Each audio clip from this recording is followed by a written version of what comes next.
চললো, নানান নেগোসিয়েশন চললো, কিন্তু তারপরও এই নারী আসন ঠেকলো কোথায়? সরাসরি ভোটে না। এটা হলো যে এখন বাধ্যতামূলকভাবে দলকে 5% মনোনয়ন দিতে হবে। বড় বড় রাজনৈতিক দলগুলো কিন্তু এমনিতেই 5% মনোনয়ন দেয়। যে আরপি অনুযায়ী যে রাজনৈতিক দলগুলো তাদের কমিটিতে 33% নারী এখনো নিশ্চিত করতে পারে নাই, তাদের হাতেই কিন্তু এই জিনিস আবার বাধা হলো যে 5% করে করে পরবর্তীতে বাড়বে মনোনয়ন। এখন এখানেও কিন্তু দেখেন আপনার অনেক কিছু তো ঐক্যমত হলে ওই নারীর জায়গায় গিয়েই কিন্তু আবার ঠেকলো, কিন্তু এই জায়গাতে ঠেকলো মানে এটাকে আমাদের এখানে ঢাকায় রাখা যাবে না। এটা নিয়ে আমাদেরকে কথা বলতে হবে, আমাদেরকে লড়াই চালিয়ে যেতে হবে। এবং আপনি তখনই লড়াই চালিয়ে যেতে পারবেন আপনি যখন নিজের দলে আপনি যোগ্য নারী তৈরি করবেন। আপনার যখন 50 জন 70 জন যোগ্য নারী নেত্রী আপনার দলে তৈরি হতে থাকবে, তখন আপনি সংসদে এই ফাইটটা দিতে পারবেন। তখন আপনার ওই ফাইট কেউ আর পিছায় দিতে পারবে না। তাহলে এই দায়িত্বটা কিন্তু আমাদের। আপনারা সবাই জানেন, আপনারা নিজেরাই অনেকের বক্তব্যে আমি শুনি যে তারা বলে হতাশ, 1 বছর পর তারা হতাশ। স্বাভাবিক, অনেকের হতাশার অনেক কারণ থাকতে পারে, কিন্তু এটা কি ঠিক যে 50 বছরে যে সিস্টেম তৈরি হয়েছে, গত 15 বছরে যেটাতে সিলগালা পড়েছে, যে দুর্নীতির উপর, যে প্রশাসনের উপর, যে আইন শৃঙ্খলা বাহিনীর উপর, যে ধরনের আমলাতন্ত্রের উপর, সেটা 1 বছরে আপনি এটা নাকচ করে দিবেন, এটাকে সরাই আপনি এটা স্বর্গরাজ্য করে দিবেন, এটা কখনোই, এটা যে চিন্তা করবে সেই বোকা। এজন্য আমি হতাশ না। অনেক কিছু নেগেটিভ হবে, অনেক কিছু আপনাদের পছন্দ হবে না, আপনারা পুরনো বন্দোবস্তের মতো, পুরনো এস্টাবলিশমেন্টের মতো আপনি খুঁজে পাবেন। কিন্তু এই হতাশ হয়ে যদি চুপ হয়ে যায়, তাহলে আমরা ওই 70s 71-এর পরে নারীরা যা করেছে, 90-এর পরে যে নারীরা করেছে, আমরা ওই ইতিহাসে ব্যর্থ হিসেবে আমরা যোগ হব। আমরা শুধু ওই ব্যর্থতার মিছিলে নিজেদের নামটা যুক্ত করব। তাহলে এই হতাশা থাকবে, অনেক বাধা বিপত্তি থাকবে, অনেক প্রতিবন্ধকতা থাকবে, কিন্তু আপনাকে এগিয়ে যেতে হবে এবং এটার দায়িত্ব আমাদের নারীদেরকে আরো বেশি করে নিতে হবে। এই যে আশরেফা বললো যে গৃহবধূকে, আপনারা জানেন আমার ঠিক পার্সেন্টেজটা মনে নাই, আমাদের মেজরিটি ফিমেল ভোটার, মহিলা ভোটার, কাকে ভোট দিবে এটার জন্য নির্ভর করে পরিবারের পুরুষের উপর। হয় তার বাবা তাকে বলে দেয় অমুককে ভোট দিবা, অথবা তার ভাই তাকে বলে দেয়, অথবা তার স্বামী তাকে বলে দেয় যে অমুককে ভোট দিবা। তাহলে এই ধারণাটা কি আপনার একদিনে চেঞ্জ হয়ে যাবে?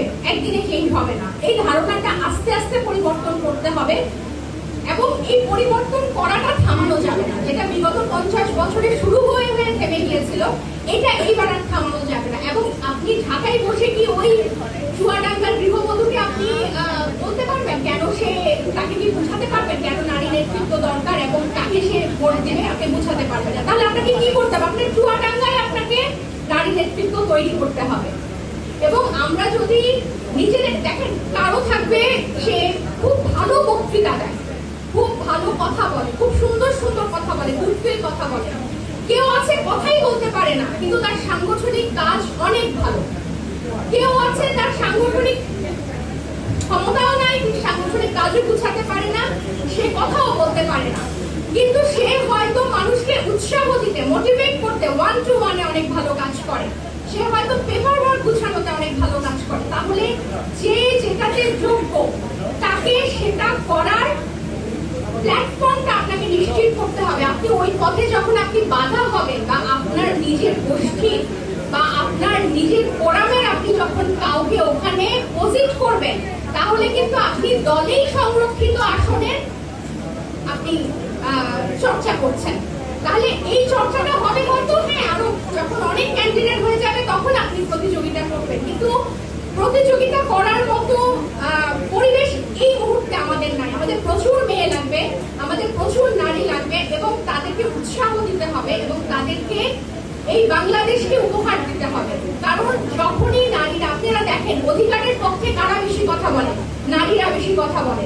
নারীরা কখনো চিন্তা করে না যে অমুক হিজাব পরলো, অমুক স্লিভলেস পরলো, একজন আরেকজনকে নাকচ করে দিলে হবে না, আমাদের দুজনকেই দরকার হবে।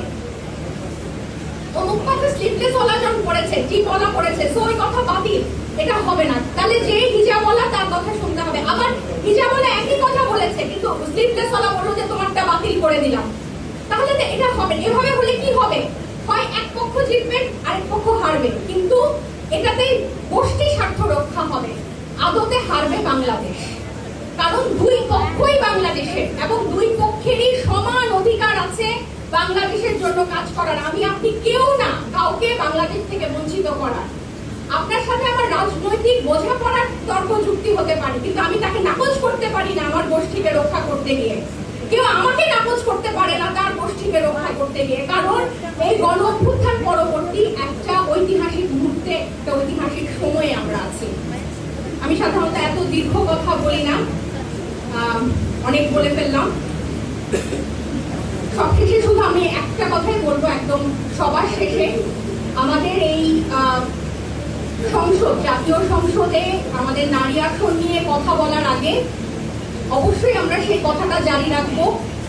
আমরা এমন একটা বাংলাদেশকে টার্গেট করবো যেখানে অভিভাবকরা যেরকম মেডিকেলে মেয়েরা চান্স পেলে যেরকম খুশি হয়, আমরা এরকম একটা বাংলাদেশের স্বপ্ন দেখবো যেখানে ঘরের মেয়ে যখন একটা জাতীয় পর্যায়ে রাজনৈতিক দলের একটা দায়িত্বশীল পদে যাবে, মা বাবা যাতে সেরকম খুশি হয়। আমরা কিন্তু ওই পর্যায়ের একটা স্বপ্নকে সেট করতে চাই।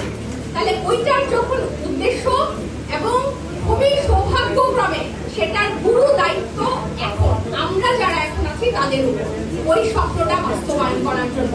এবং এটা যেরকম ওই যে দৌড়, র্যালি দৌড় যেরকম হয়, কিছুক্ষণ দৌড়ানোর পর যে আরেকজনকে স্টিক হ্যান্ড ওভার করতে হয়, আমরা যাতে একটা সফল স্টিক পরের প্রজন্মকে হ্যান্ড ওভার করতে পারি, সেই ইচ্ছাটা আমাদের সবার মধ্যে থাকতে হবে। নিজের ব্যক্তি স্বার্থকে তুচ্ছ করে, নিজের গোষ্ঠী স্বার্থকে তুচ্ছ করে।